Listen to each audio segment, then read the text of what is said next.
नमस्कार दोस्तों, कैसे हैं आप सभी। मैं विष्णु कुमार आप सभी का अपने YouTube चैनल के इस वीडियो पर हार्दिक स्वागत करता हूं। दोस्तों, इस वीडियो में मैं आप लोगों को वर्णों के उच्चारण स्थान से संबंधित जो जानकारियां हैं वो आप लोगों को दूंगा।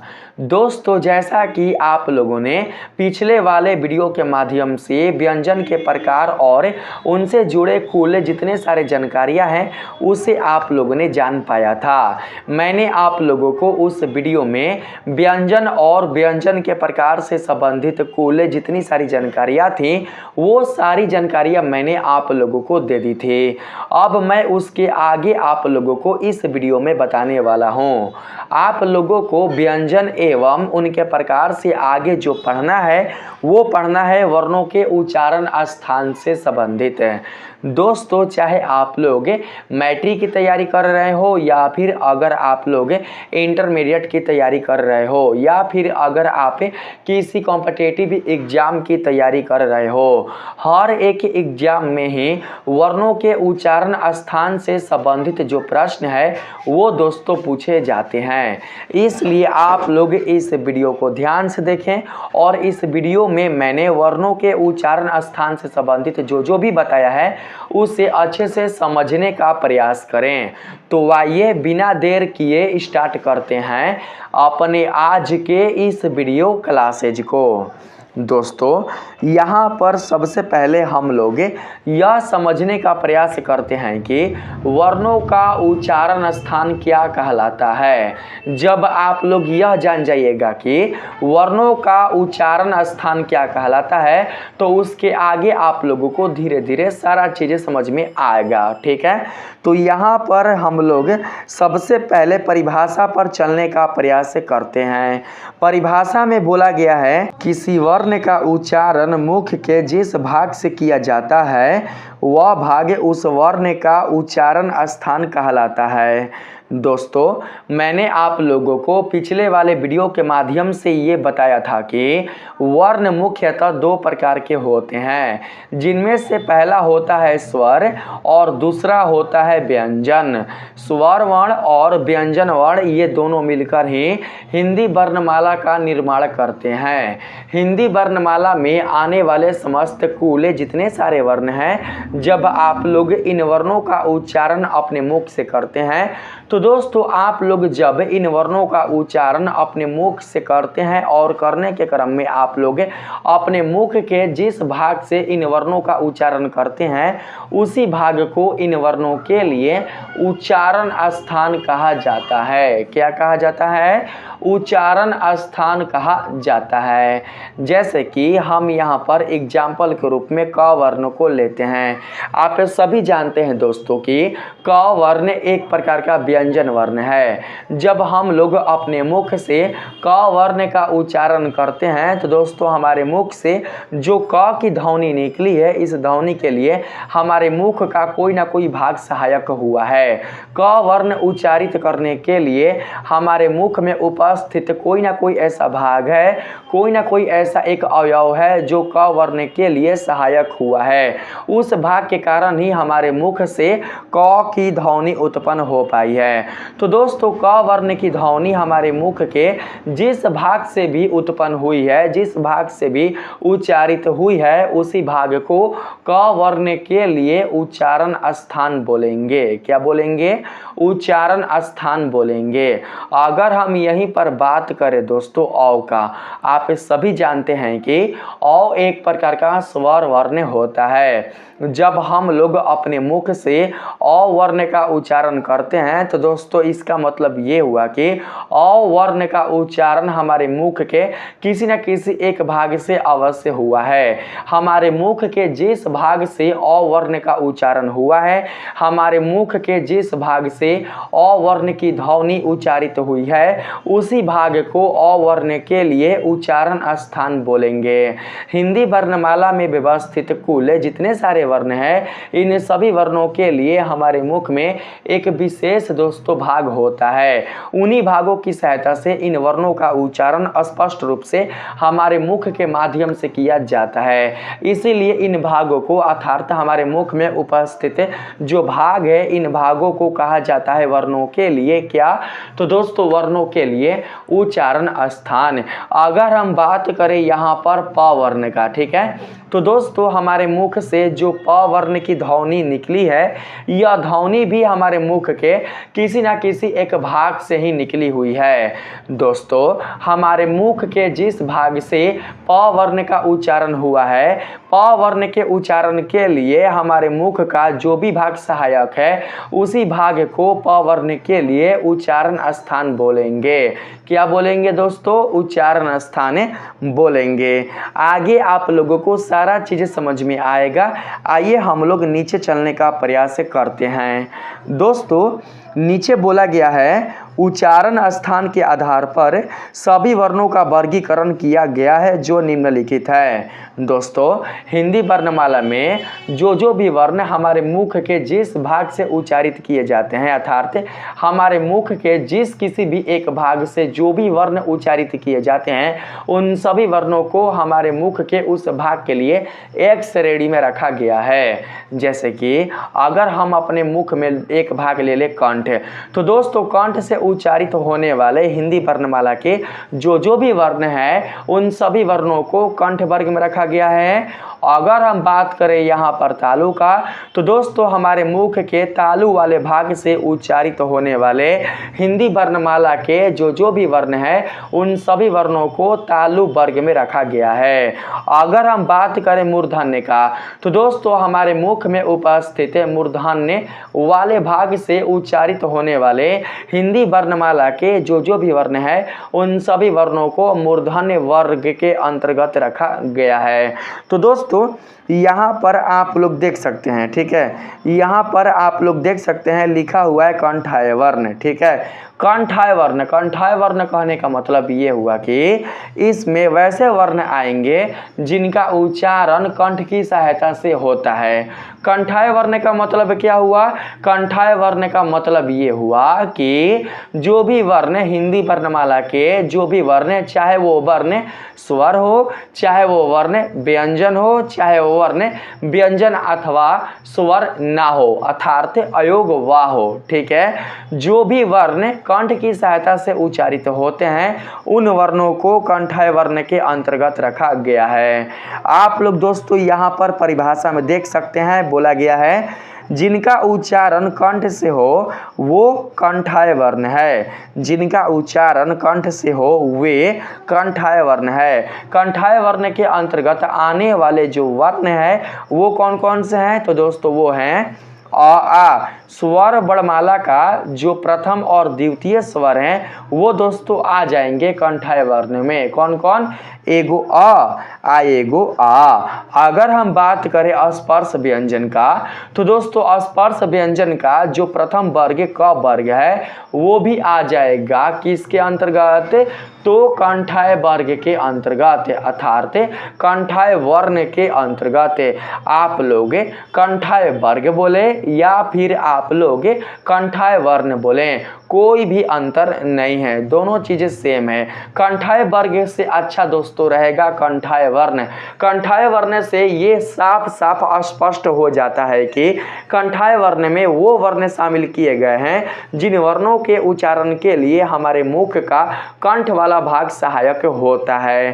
तो दोस्तों यहाँ पर मैंने क्या बताया आप लोगों को? मैंने ये बताया कि कंठाय वर्ण में आने वाले स्वर वर्ण होते हैं अ आ वाले और जो स्पर्श व्यंजन का प्रथम वर्ग होता है क वर्ग, वो भी आ जाते हैं कंठय वर्ग के अंतर्गत। अगर हमें बात करें ऊष्मीय व्यंजन का, तो ऊष्मीय व्यंजन के अंतर्गत आने वाला केवल और केवल ह वर्ण ही कंठय वर्ण के अंतर्गत आएगा। आप लोग यहाँ पर देख सकते हैं। और अयोगवाह का जो विसर्ग यानी कि जो अ है अ, वही दोस्तों कंठय वर्ण के अंतर्गत आएगा। तो याद रखिएगा, कंठय वर्ण के अंतर्गत आएंगे स्वर वर्ण अ और आ, और स्पर्श व्यंजन का केवल और केवल प्रथम वर्ग यानी कि क वर्ग ही आएगा। और इसके साथ ही विसर्ग और ह, ये दोनों वर्ण कंठय वर्ण के अंतर्गत आएंगे। इसके अलावा कोई भी वर्ण कंठय वर्ण के अंतर्गत नहीं आ सकते हैं। आप लोग इस तरीके से याद रखिएगा। दोस्तों, अगर क्वेश्चन आ जाए कि आ वर्ण का उच्चारण निम्न में से किस स्थान से किया जाता है, तो आप लोग बताना कंठ से। ठीक है। अगर क्वेश्चन आ जाए ख वर्ग का, ख वर्ग नहीं ख वर्ण, ख वर्ण का उच्चारण निम्न में से किस स्थान से किया जाता है, तो आप लोग कंठ का ही नाम बताना। क्योंकि क वर्ग कहने का मतलब ये हुआ कि क से लेकर अंग तक, क से लेकर अंग तक यानी कि क ख ग घ अंग। क वर्ग में आने वाले कुल जितने सारे वर्ण हैं, ये सभी वर्ण ही कंठ से उच्चारित होंगे। ठीक है। इसी प्रकार से अगर हम लोग नीचे चलें, तो दोस्तों नीचे है तालु, जिसे तालब भी कहा जाता है। तो दोस्तों आप लोग पहले के अनुसार ही समझ सकते हैं कि तालब वर्ण का अर्थ उस वर्ण से है जिनका उच्चारण तालु से होता है। मैंने क्या बताया? तालब वर्ण का अर्थ उस वर्ण से है जिनका उच्चारण तालु से होता है। तालु हमारे मुख का ही एक भाग होता है। हमारे मुख के तालु वाले भाग से जिस वर्ण का उच्चारण होता है, उन्हीं वर्णों को तालव्य वर्ण के रूप में जाना जाता है। तो दोस्तों यहाँ पर आप लोग देख सकते हैं, बोला गया है जिनका उच्चारण तालु से हो वे तालव्य वर्ण है। तालव्य वर्ण के अंतर्गत आने वाले जो वर्ण है वो कौन कौन है, आप लोग ध्यान से समझना। दोस्तों देखिए, तालव्य वर्ण में आएंगे स्वर वर्णमाला का दो वर्ण। कौन कौन? एगो हर्षाई ई और एगो दीर्घाई। हर्षाई ई और दीर्घाई, ये दोनों के दोनों वर्ण तालव्य वर्ण के अंतर्गत ही आएंगे। अगर हम बात करें स्पर्श व्यंजन का, तो दोस्तों स्पर्श व्यंजन का जो दूसरा वर्ग है च वर्ग, च वर्ग ही इस वर्ण के अंतर्गत आएगा। कौन से वर्ण के अंतर्गत? तो तालव्य वर्ण के अंतर्गत। ई यानी कि हर्षाई दीर्घाई तालव्य वर्ण के अंतर्गत। च वर्ग भी आ जाएगा तालव्य वर्ण के अंतर्गत। अगर हम बात करें यहाँ पर अंतःस्थ व्यंजन का, तो दोस्तों अंतःस्थ व्यंजन में से केवल और केवल जो य वर्ण है, कौन सा वर्ण? य वर्ण। आप लोग ऐसे समझना, ठीक है। यड़ संधि में अगर आप लोगों ने संधि पढ़ा होगा, तो दोस्तों जानते होंगे कि आप लोग ई का यड़ संधि में य वाला स्वरूप हो जाता है। यड़ संधि में ई का स्वरूप किस रूप में हो जाता है? य के रूप में हो जाता है। तो दोस्तों अगर तालव्य वर्ण के अंतर्गत ई और दीर्घ ई शामिल है, तो इसका मतलब ये हुआ कि इसमें कहीं ना कहीं य वर्ण भी शामिल होगा। कौन सा वर्ण शामिल होगा? तो य वर्ण भी शामिल होगा। अगर हम बात करें ऊष्मीय व्यंजन का, तो दोस्तों ऊष्मीय व्यंजन में जो स होगा, कौन सा स? तालाबी स। दोस्तों तीन ठो स होता है ना, एक स होता है तालाबी स, एक होता है मूर्धनी स, एक होता है दंती स। तो दोस्तों आप लोग नाम सही पकड़ो, ठीक है। तालाबी स, तालाबी स, तालाबी कहने का मतलब तालु, तालु यानी कि तालव्य। तो दोस्तों जो भी स तालाबी वाला होगा, आप तो जानते हैं तालाबी मतलब ताला जैसन। ताला जैसन देख सकते हैं यहाँ पर दोस्तों होल है ना, होल। यहाँ पर अगर हम ऐसे लिखते हैं तो यहाँ पर होल है ना ताला जैसा ना, देख सकते हैं आप लोग। तो तालाबी सा इस तरीके से होता है, मूर्धानी सा इस तरीके से होता है और दंती सा इस तरीके से होता है। तो दंती सा कहने का मतलब दांत से, यानी कि इस वर्ण का उच्चारण होगा दांत से। मूर्धानी सा कहने का मतलब मूर्धान्य से, यानी कि मूर्धानी सा का उच्चारण होगा मूर्धान्य से। और तालाबी सा कहने का मतलब तालु से। दोस्तों जिस सा का उच्चारण तालाबी से होगा उस वर्ण को, उस उसमें वर्ण को कहा जाएगा तालाबी सा। ठीक है, यहाँ पर सा की बात कर रहे हैं, ठीक है, ओनली फॉर सा की बात कर रहे हैं। जिस सा का उच्चारण तालु से किया जाता है उस वर्ण को कहा जाता है तालाबी सा। तो दोस्तों तालाबी वर्ण के अंतर्गत कौन कौन आएंगे? ई और दीर्घाई, क्योंकि ई और दीर्घाई ये दोनों के दोनों क्या है? सगे भाई हैं। अगर हर्षा ई आया है तो दीर्घाई ई आएगा, अगर अ आया है तो आ भी आएगा। आप लोग देख सकते हैं, अगर अ आया है तो आ भी आएगा। ठीक है, इसी प्रकार से दोस्तों आप लोग यहाँ भी देख सकते हैं, अगर हर्षा ई आया है तो दीर्घ ई भी आएगा। अब मैंने आप लोगों को ट्रिक के माध्यम से बताया कि यड़ संधि में ई का ई हो या फिर दीर्घ ई हो, हर्षा ई और दीर्घ ई इन दोनों का रूपांतरण हो जाता है य के रूप में। इसलिए जो अंतःस्थ व्यंजन य है वो भी आ जाएगा अंतःस्थ व्यंजन के लिए किस वर्ण के अंतर्गत? तो तालव्य वर्ण के अंतर्गत। ठीक है, अब चलते हैं मूर्धन्य वर्ण पर। दोस्तों आप यहाँ पर समझ सकते हैं कि मूर्धन्य वर्ण में वो वर्ण आएंगे जिनका उच्चारण हमारे मुख के मूर्धा वाले भाग से होगा। हमारे मुख के मूर्धा वाले भाग से जिन वर्णों का उच्चारण होता है उन्हीं वर्णों को मूर्धन्य वर्ण के रूप में जाना जाता है। इस वर्ण के अंतर्गत जो भी वर्ण आएंगे उन सभी वर्णों को कहा जाएगा मूर्धन्य वर्ण। क्यों कहा जाएगा मैंने आप लोगों को बता दिया, क्योंकि इन वर्णों के उच्चारण के लिए हमारे मुख का मूर्धन्य वाला भाग ही सहायक होता है।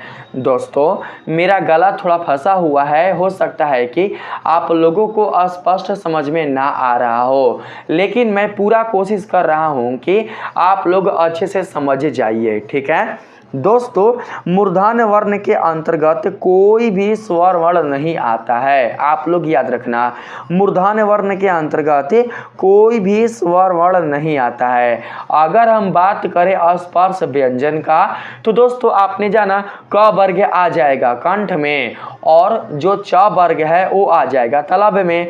तो च वर्ग के बाद आने वाला जो अगला वर्ग है वो कौन सा है? वो है दोस्तों ट वर्ग।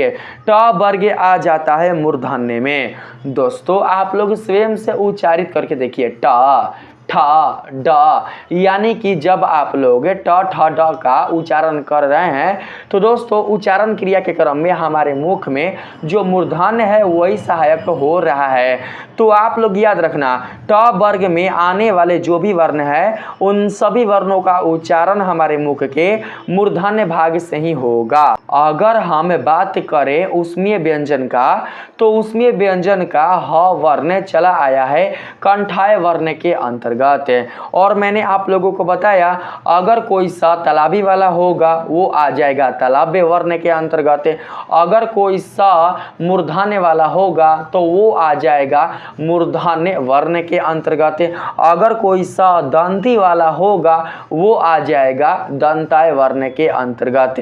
यहाँ पर है मूर्धन्य वर्ण। तो दोस्तों इसमें कौन सा उसमें व्यंजन आएगा अर्थात कौन सा आएगा? तो दोस्तों इसमें आएगा मूर्धनी सा। कौन सा? मूर्धनी सा। तो आप लोग यहाँ पर देख सकते हैं यहाँ पर आया हुआ है मूर्धनी सा। कौन सा? मूर्धनी सा। ठीक है, अगर हम यहाँ पर ले ले अंतःस्थ व्यंजन का तो दोस्तों अंतःस्थ व्यंजन का जो पहला वर्ण य है वो चला आया किस में? तो दोस्तों वो चला आया है तालव्य में। अगर हम बात करें य के बाद र का, क्योंकि य के बाद र ही आता है तो दोस्तों र आ जाएगा किस में? र आ जाएगा मूर्धन्य में। दोस्तों आप लोग इसको ऐसे याद रखना, देखिए म को हम ले लेंगे मारा। क्या ले लेंगे? मारा। म को हम लोग ले लेंगे मारा। मारा कहने का मतलब इसमें कोई भी स्वर वर्ण नहीं आएगा। म का मतलब आप लोग समझना मरा हुआ, यानी कि इसमें स्वर वर्ण मरे हुए हैं, इसमें कोई भी स्वर वर्ण नहीं आएगा। ओनली फॉर आएगा तो ट वर्ग के वर्ण आएंगे और मूर्धनी स आएगा। लेकिन र की पहचान कैसे करें? तो दोस्तों मैंने आप लोगों को बताया ना, मूर्धन्य का यानी कि मूर्धन्य में जो मुंह है उसका अर्थ समझेंगे हम लोग मरा। तो दोस्तों मरा में जो आप र देख रहे हैं, मरा में जो आप र देख रहे हैं, तो इससे आप लोग ये समझ कर रखिएगा कि इसी में र आएगा। इसमें क्या आएगा? इसी में र आएगा। इस तरीके से अगर आप लोग याद करते हैं तो आप लोग कभी भी अपने जीवन में नहीं भूल सकते हैं कि हमारे मुख के कौन से भाग से किस वर्ण का उच्चारण किया जाता है। आइए चलते हैं आगे। आपने सारा चीजें समझ लिया। मूर्धन यानी कि मुंह का मतलब होता है मरना, मुना। इसमें दोस्तों जो स्वर वर्ण है वो मर गए हैं, अर्थात तो स्वर्गीय हो गए हैं, मर चुके हैं। ठीक है, बात करते हैं नीचे। दोस्तों यहाँ पर है क्या? यहाँ पर है दंताय वर्ण। दोस्तों आप लोग इसी प्रकार से दंताय वर्ण का भी परिभाषा दे सकते हैं। जिस प्रकार से परिभाषा मूर्धन्य वर्ण का मैंने दिया, ठीक है, उसी प्रकार से आप लोग दंताय वर्ण का भी दे सकते हैं। और आगे है ओष्ठ यानी कि ओठ। ओठ वर्ण का भी परिभाषा आप लोग इसी प्रकार से दे सकते हैं, यानी कि जिन वर्णों का उच्चारण हमारे मुख के दंत वाले भाग से किया जाता है, दांत से किया जाता है, उन्हें कहा जाता है दंताय वर्ण। जिन वर्णों का उच्चारण हमारे मुख के ओष्ठ से किया जाता है, ओठ वाले भाग से किया जाता है, उन वर्णों को कहा जाता है ओष्ठ वर्ण। ऐसे आप लोग परिभाषा दे सकते हैं। यहाँ पर दंताय वर्ण में बताया गया है दोस्तों, जिनका उच्चारण दांतों से हो वे दंताय वर्ण है, जैसे ट वर्ग, ल और स। ठीक है दोस्तों, इसे हम कैसे याद रखेंगे? याद रखिएगा दोस्तों, इसमें भी बिल्कुल भी कोई भी स्वर वर्ण शामिल नहीं होगा। ठीक है, इसमें कोई भी स्वर वर्ण नहीं आएंगे। मूर्धन्य में मैंने आप लोगों को बता दिया मरा का ट्रिक देकर कि उसमें कोई भी स्वर वर्ण नहीं आएगा। लेकिन अगर हम यहाँ पर देखें दंताय का, तो दोस्तों द, यहाँ पर द के लिए हम लोग समझेंगे कि बिल्कुल भी इसमें कोई भी स्वर वर्ण शामिल नहीं होगा। ठीक है, तो आप लोग यहाँ पर द का जो अर्थ है वो ले लेना है दफन। द का अर्थ क्या हो जाएगा? दफन। दफन का मतलब होता है मरा हुआ, जो मिट गया। ठीक है, दफन, द का अर्थ हो जाएगा दफन, यानी कि इसमें भी स्वर वर्ण खत्म है, इसमें भी स्वर वर्ण मरा हुआ है, इसमें भी स्वर वर्ण नहीं आएगा। कोनो हालत में भी आप लोग ये मत सोचना कि दंत वर्ण से किसी स्वर्ण का उच्चारण होता है, इसमें भी स्वर वर्ण नहीं आएंगे और मूर्धन्य में भी स्वर वर्ण नहीं आएंगे। तो दोस्तों आपने क्या जाना? आपने यहाँ पर द से दफन जाना। दफन से ये आप लोगों को पता चला कि इसमें भी स्वर वर्ण नहीं आएगा। ठीक है, अब देखिए यहाँ पर दोस्तों जो आप लोग ये द देख रहे हैं ना, द और न, यहाँ पर जो आप लोग द और न देख रहे हैं, तो इससे आप लोग ये समझिएगा कि द और न ये दोनों वर्ण भी इसी वर्ण के अंतर्गत आएंगे। किस वर्ण के अंतर्गत? तो दंताय वर्ण के अंतर्गत। अब आप लोगों को देखना यह है कि द और न किस वर्ग के अंतर्गत आते हैं।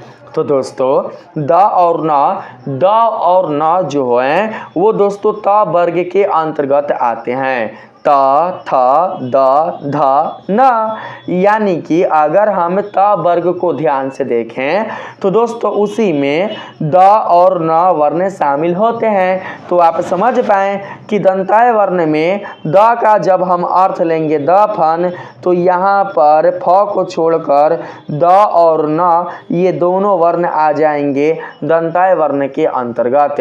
अगर दंताय वर्ण के अंतर्गत द और न आ रहे हैं तो इसका मतलब ये हुआ कि द और न जिस वर्ण के अंतर्गत आए हैं, जिस वर्ण कहने का मतलब है अगर ये दोनों को दोनों वर्ण त वर्ग के अंतर्गत आए हैं तो त वर्ग का समस्त वर्ण ही दंताय वर्ग के अंतर्गत आएंगे। और अगर हम ले ले यहाँ पर उष्मीय व्यंजन, तो दोस्तों मैंने बतेबे किया उसमें व्यंजन में आ जाएगा केवल और केवल दंती स। तो दंती स का रूप होता है इस तरीके से, ये आ जाएंगे दंतय वर्ण के अंतर्गत, ठीक है।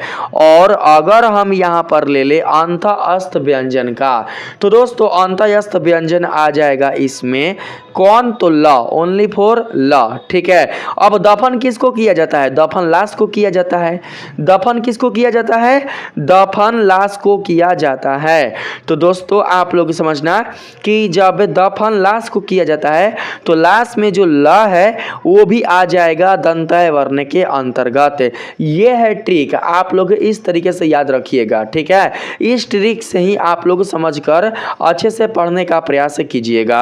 और यहाँ पर दोस्तों जो यहाँ पर र है मैंने आप लोगों को र के लिए भी बता दिया है, ठीक है। चलिए अब चलते हैं हम लोग नीचे। मैंने दोस्तों आप लोगों को दांत तक बता दिया, दांत तक बता दिया। नीचे आते हैं ओष्ठ के लिए। देख सकते हैं दोस्तों आप लोग यहाँ पर देख सकते हैं कंठ के अंतर्गत आने वाले हैं अ आ क से लेकर अंग तक विसर्ग और ह।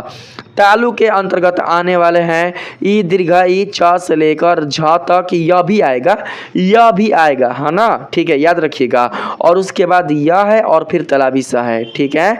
और अगर हम बात करें यहाँ पर दोस्तों ट वर्ग का, तो ट वर्ग में देख सकते हैं ट वर्ग में किसके लिए, मूर्धन्य के लिए, मूर्धन्य के लिए ट वर्ग में ट से लेकर ड़ तक वर्ण आए हैं। और उसके बाद दोस्तों यहाँ पर द्विगुण व्यंजन भी आ चुके हैं। अगर कोई पूछे कि द्विगुण व्यंजन में ड का उच्चारण किस भाग से किया जाता है, तो आप लोग दोस्तों मूर्धा का ही नाम बताइएगा, क्योंकि मूर्धन्य के अंतर्गत ही ड आ रहे हैं और ढ आ रहे हैं। ड और ढ के जैसा ही ना आपका द्विगुण व्यंजन है, कौन कौन, तो दोस्तों ये वाला और ये वाला, ठीक है। इनके जैसा ही ना है ड, इनके जैसा ही ना है ढ। अगर ड और ढ जिस हमारे मुख के भाग से उच्चारित हो रहे हैं उसी भाग से दोस्तों ये दोनों वर्ण भी उच्चारित होंगे। अगर प्रश्न आ जाए कि इस वर्ण का उच्चारण स्थान मुख के किस भाग से होता है, तो आप लोग मूर्धा ही बताइएगा। इस वर्ण का उच्चारण स्थान मुख के किस भाग से होता है, तो आप लोग मूर्धा ही बताइएगा, क्योंकि मूर्धा से ही ड का उच्चारण होता है और मूर्धा से ही ढ का उच्चारण होता है। अगर मूर्धा से ड और ढ का उच्चारण होता है तो इसका मतलब द्विगुण व्यंजन, ठीक है। द्विगुण व्यंजन में आने वाले जो व्यंजन ये वाला और ये वाला जो दोनों है, ये दोनों भी मूर्धा से ही उच्चारित होंगे, याद रखना, ठीक है। और अगर हम यहाँ पर ले ले स्वर वर्ण, तो दोस्तों यहाँ पर जो स्वर वर्ण है वो केवल और केवल आएगा री वाला, ठीक है। दोस्तों मैंने आप लोगों को इसलिए बताया था कि स्वर वर्ण इसमें नहीं आएगा क्योंकि री को आधा स्वर वर्ण माना जाता है। हिंदी वर्णमाला के लिए, हिंदी स्वर वर्णमाला के लिए री को बिल्कुल भी स्वर के रूप में नहीं रखा जाता है। इसका ज्यादातर प्रयोग किया जाता है संस्कृत में, ठीक है। संस्कृत में ही री का दोस्तों अधिकांश प्रयोग किया जाता है। लेकिन आप लोग दोस्तों इसको समझ कर रखिएगा कि जो मूर्धन्य वर्ण है, मूर्धन्य वर्ण में जो स्वर वर्ण री है वो आएगा। कौन वर्ण आएगा, तो री वर्ण आएगा, आप लोग याद रखिएगा, ठीक है। मैंने हालांकि आप लोगों को बताया कि इसमें कोई भी स्वर वर्ण नहीं आएगा, लेकिन दोस्तों इसमें री स्वर वर्ण आएगा। मैंने आप लोगों को बताइए किया कि मैंने यहाँ पर क्यों ऐसा बोला कि इसमें कोई भी स्वर वर्ण नहीं आएगा, क्योंकि री जो है वो दोस्तों बिल्कुल भी दोस्तों पूर्ण रूप में स्वर नहीं है, यह दोस्तों आधा स्वर के रूप में जाना जाता है। इसको कैसे हम लोग याद रखेंगे दोस्तों, समझिएगा कैसे याद रखेंगे। देखिए आप लोग दोस्तों री से क्या बनाइएगा बताओ, तो आप लोग री से दोस्तों ऋषि बनाइएगा ना। आप लोग जब री से ऋषि बनाइएगा तो समझिएगा कि यहाँ पर जो मूर्धनी सा आया हुआ है, यहाँ पर मान लो कि क्वेश्चन आ जाए, क्वेश्चन मान लो आइए गया कि री वर्ण का उच्चारण निम्न में से, री वर्ण का उच्चारण निम्न में से किस भाग से किया जाता है। मैं बता देता हूँ। आ जाए क्वेश्चन, री वर्ण का उच्चारण निम्न में से किस भाग से किया जाता है? तो आप लोग फटाक से क्या करना, आप लोग फटाक से क्या री से बनाना, ऋषि। क्या बनाओगे? री से ऋषि। जैसे ही आप लोग री से ऋषि बनाइएगा तो दोस्तों आप लोग इस मूर्धनी स पर आप लोग जोर डालिएगा। इस स का उच्चारण किस भाग से किया जाता है? आपके मुख के किस भाग से इस स का उच्चारण होता है? तो दोस्तों सिंपल सी बात है, जब इस स का नाम है मूर्धनी स तो इसका मतलब ये हुआ कि इस वर्ण का उच्चारण होगा मूर्धन्य से। जब इस वर्ण का उच्चारण होगा मूर्धन्य से तो इसका मतलब ये हुआ कि री वर्ण का भी उच्चारण होगा मूर्धन्य से। किससे होगा? मूर्धन्य से। तो दोस्तों ऐसे आप लोग क्या कर सकते हैं, आप लोग ऐसे पता कर सकते हैं कि री का उच्चारण हमारे मुख के किस भाग से होगा। ठीक है, आप लोग ऐसे समझ सकते हैं। आइए चलते हैं नीचे। नीचे दोस्तों अगर हम चलें तो नीचे है दंताय वर्ण। तो मैंने दंताय वर्ण के बारे में आप लोगों को बता दिया है। द का मतलब दफन, दफन होता है लाश, लाश का जो पहला लेटर है ल वो आ जाएगा दंताय वर्ण के अंतर्गत। अब हम यहाँ पर बात करते हैं दोस्तों ओष्ठ का।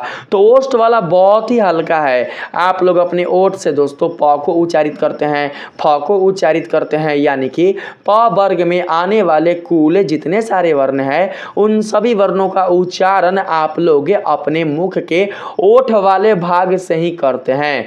आप लोग स्वयं से बोलकर देख सकते हैं, प, फ, ब, भ, यानी कि बाहर बाहर ही उच्चारित हो रहा है। हमारे मुख के ओठ भाग से ही इन वर्णों का उच्चारण हो रहा है। तो दोस्तों अगर हम इसके लिए कोई ट्रिक आप लोगों को ना भी बताएं तो भी आप लोग क्या कर सकते हैं, इसे आप लोग याद रख सकते हैं कि ओष्ठ में कौन से वर्ग आएंगे स्पर्श व्यंजन वाले। तो दोस्तों प वर्ग आएंगे। प से लेकर म तक आने वाले वर्णों का उच्चारण ओष्ठ वाले स्थान से ही किया जाएगा। अगर हम बात करें यहाँ पर स्वर वर्ण का तो दोस्तों इसमें जो स्वर वर्ण आएंगे वो आएंगे उ और दीर्घायु उ। कौन कौन आएंगे? उ और दीर्घायु उ। आप लोग स्वयं से दोस्तों उच्चारित कर लीजिए स्वर वर्ण में, उ दीर्घायु उ आ दीर्घायु। इन दोनों वर्णों का उच्चारण ओठ से ही हो रहा है। तो दोस्तों ये दोनों वर्ण जो हैं स्वर वर्ण ये आ जाएंगे किसके अंतर्गत? तो ये दोनों के दोनों जो वर्ण है वो आ जाएंगे स्वर वर्ण के अंतर्गत। अगर आप लोग मानकर चलते हैं भूल जाते हैं तो दोस्तों उसका एक ट्रिक भी है। ठीक है, देखिए ओठ है ना जी, ओष्ठ, ओष्ठ यानी कि ओठ, ओठ है ना, ओठ का पहला लेटर क्या है? ओठ का पहला लेटर है ओ, ओठ का पहला लेटर है ओ। दोस्तों आप लोग ये बताइए कि वो कैसे बनता है, बताओ वो कैसे बनता है? तो दोस्तों अ में उ को या फिर दीर्घायु उ को मिलाने से ओ बनता है। आप लोगों ने दोस्तों संधि में पढ़ा होगा, जो स्वर संधि है उसमें आप लोगों ने पढ़ा होगा। स्वर संधि में आप लोगों ने जाना होगा कि जब हम लोग अ के बाद उ या दीर्घायु उ को मिला दें तो ओ वर्ण का निर्माण होता है। तो दोस्तों आप लोग ऐसे भी याद रख सकते हैं, ओष्ठ का जो पहला लेटर ओ है उससे आप लोग समझिएगा कि वो आखिर बनता कैसे है। ओ बनता है अ और उ या फिर दीर्घायु से। दोस्तों जब उ और दीर्घायु आ रहा है तो इसका मतलब ये हुआ कि ओष्ठ वर्ण के अंतर्गत ये दोनों के दोनों वर्ण ही आएंगे। कौन कौन वर्ण? तो उ और दीर्घायु वाले वर्ण। ठीक है, आप लोग ऐसे समझ कर रख सकते हैं। अब बाकी जो प वर्ग है वो तो समझ में आ ही गया। अब बात करते हैं नीचे। दोस्तों यहाँ पर है ए और ऐ। देखिए उ और दीर्घायु उ के बाद जो अगला स्वर वर्ण है वो कौन है? तो दोस्तों वो है आपका ऐ और ऐ, क्योंकि जो स्पर्श व्यंजन है वो कंप्लीट हो गया, जो दोस्तों उसमें व्यंजन है वो भी कंप्लीट हो गया, जो आप लोगों का अंतःस्थ व्यंजन है वो भी कंप्लीट हो गया, और जो आप लोगों का द्विगुण व्यंजन है वो भी कंप्लीट हो गया। दोस्तों यहाँ पर बचा क्या है? यहाँ पर बचा है ए और आए। तो दोस्तों हम लोग यहाँ पर ये समझेंगे कि आखिर आय बनता कैसे है। तो दोस्तों आपने संधि में पढ़ा होगा, जब हम अ के बाद या तो हम हर्षई ई रखें या तो हम दीर्घई ई रखें, तो अगर हम अ के बाद हर्षई ई या फिर दीर्घई ई लेकर मिलाते हैं तो नया वर्ण कौन सा बनता है, तो आय बनता है। कौन सा बनता है, आय बनता है। तो दोस्तों यहाँ पर आप लोग समझो, देखिए अ वर्ण का उच्चारण कहाँ से होता है, कंठ से। ई वर्ण का उच्चारण कहाँ से होता है, बताइए। ई वर्ण का जो उच्चारण है वो कहाँ से होता है, तो दोस्तों तालु से होता है ई वर्ण का उच्चारण। तो दोस्तों जब अ वर्ण का उच्चारण कंठ से होता है और ई वर्ण का उच्चारण तालु से होता है, तो हम लोग समझेंगे कि आय वर्ण के लिए जो उच्चारित स्थान होगा वो होगा कंठ वे तालु। कंठ हुए तालु, याद रखना, कंठ हुए तालु समझेंगे, ठीक है। क्योंकि जब हम ए को तोड़े तो हमें मिला अ और ई का उच्चारण तालु से, अ का उच्चारण कंठ से। इसका मतलब ए और ए इन दोनों वर्णों का उच्चारण होगा कंठ हुए तालु से, ठीक है। समझ में बात आ गई आप लोगों को। दोस्तों यदि आप लोग ई या दीर्घई ई के उच्चारण स्थान को भूल जाते हैं तो आप लोग इसे इस तरीके से याद रख सकते हैं। यहाँ पर तालब है ना, तालब। तो दोस्तों यहाँ पर तालब में जो आप ताल देख रहे हैं, ताल, इस ताल को हम लोग बना देंगे ताली। क्या बनाएंगे, ताली, ठीक है।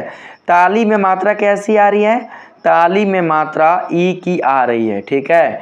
ताली में जो मात्रा आ रही है, मात्रा प्रत्यय के रूप में, वो आ रही है दीर्घई ई के रूप में।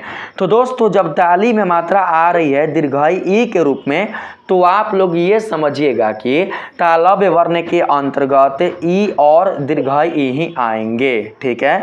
आप लोग इस तरीके से अच्छे से समझ सकते हैं। चलिए अब आते हैं नीचे हम लोग, ठीक है। यहाँ पर दोस्तों अगर हम ले ले व को, तो दोस्तों व आता है दांत और ओठ के अंतर्गत। व सिंपल समझ में आ रहा है, व यानी कि ओठ से उच्चारित हो रहा है व, बस इसमें हल्का फुल्का मात्रा आ जाता है दांत का, ठीक है। तो दोस्तों आप लोग याद रखना, इस वर्ण के उच्चारण के लिए दांत और ओठ ये दोनों ही सहायक होते हैं। किसके लिए, व के लिए, ठीक है। आप लोग याद रखिएगा, इसके लिए कोई ट्रिक नहीं है दोस्तों, बहुत सिंपल चीज़ है। व सिंपल से समझ में आ रहा है कि ओठ से व का उच्चारण हो रहा है और इसके साथ ही हल्का फुल्का माइनर में दोस्तों दांत का प्रयोग किया जा रहा है। इसलिए दोस्तों यहाँ पर हम लोग दांत और ओठ ये दोनों ही हम लोग ले लेंगे। अगर हम बात करें यहाँ पर ओ का, किसका, ओ का, तो बस ओ को तोड़ देंगे, ओ टूटेगा अ और उ वाले वर्ण में, अ और उ वाले वर्ण में ओ टूट जाएगा। दोस्तों आप समझ सकते हैं कि अ का उच्चारण होता है कंठ से, उ का उच्चारण होता है ओष्ठ से, इसलिए ओ और औ इन दोनों वर्णों का उच्चारण भी होगा कंठ और ओष्ठ से। इसलिए दोस्तों इसका संक्षिप्त रूप हो जाएगा कंठोष्ठ्य, यानी कि कंठ और ओठ से दोस्तों ओ और औ स्वर वर्ण का उच्चारण होगा।